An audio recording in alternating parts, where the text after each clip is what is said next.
सरकारें नहीं होंगी, जिसका भी राज रहा होगा अध्यक्ष महोदय, उसने महाकुंभ या इस तरह के कुंभ का आयोजन किया है।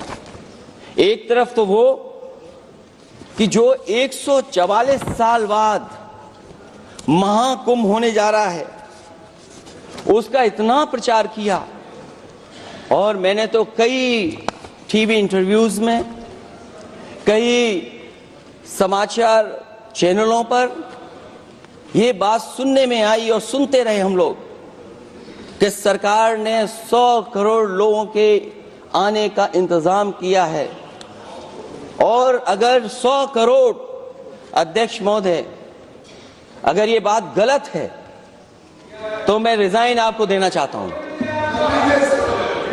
अगर अध्यक्ष महोदय, ये माननीय सदस्य लोग अगर ये नहीं सुन पा रहे हैं तो मैं इनको एक एक को, आप नहीं गए स्नान करने, आप स्नान करने नहीं गए, इसीलिए इस तरह की भाषा का इस्तेमाल कर रहे हैं। अध्यक्ष महोदय, ये कहा गया कि 144 वर्ष के बाद ये हो रहा है।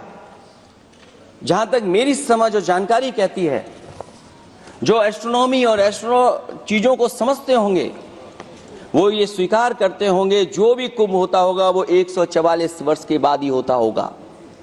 लेकिन ये कहा गया कि नक्षत्र ऐसे हैं, तो मैं अध्यक्ष महोदय सरकार से कहना चाहता हूं कि सतयुग से लेकर के कलयुग तक ये सनातन परंपरा रही है कि संत महात्मा साधु समाज मुहूर्त के हिसाब से शाही स्नान करते हैं, उसमें नक्षत्रों के हिसाब से जो सहयोग बनता है वही शाही स्नान का मुहूर्त होता है।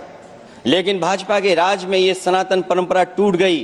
पहले सरकार ने संत समाज को शाही स्नान रद्द करने का आदेश दिया, जिससे अनादिकाल की सनातन परंपरा टूटी। और फिर जब देश भर में ये बात उठी,